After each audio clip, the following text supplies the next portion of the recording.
I'll leave it at. Let me just leave it at one statement, and then that's it. Okay. Okay. Yeah. I believe that it's always important to exchange views with people, no matter what their perspectives are. I believe that I think that we have a lot of problems in our society, and we need to be finding ways to talk to people.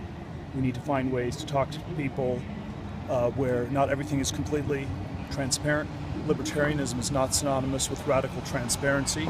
That's often an argument that the Stasi would make in East Germany, where everything had to be monitored by society.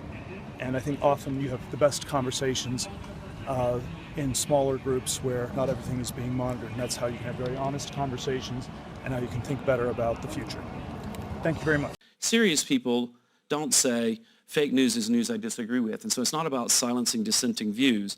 You don't see the Wall Street Journal and the New York Times, when they disagree on an issue, calling each other fake news. It's about basic journalistic standards. CEOs around the world need to realize they must manage for all stakeholders, not just shareholders. And there has been a mantra for too long that the business of business is business. But today, the business about business is improving the state of the world. And this is more important than ever. We realize that. And so thank you, Klaus, for that. And we don't have to look any farther to that mantra than 2020 itself, the year of the pandemic. In the pandemic, it was CEOs in many, many cases all over the world who were the heroes. They are the ones who stepped forward with their financial resources, their corporate resources, their employees, their factories, and pivoted rapidly, not for profit, but to save the world. You may have a business or an organization that doesn't work purely in technology, but everything is being affected by it.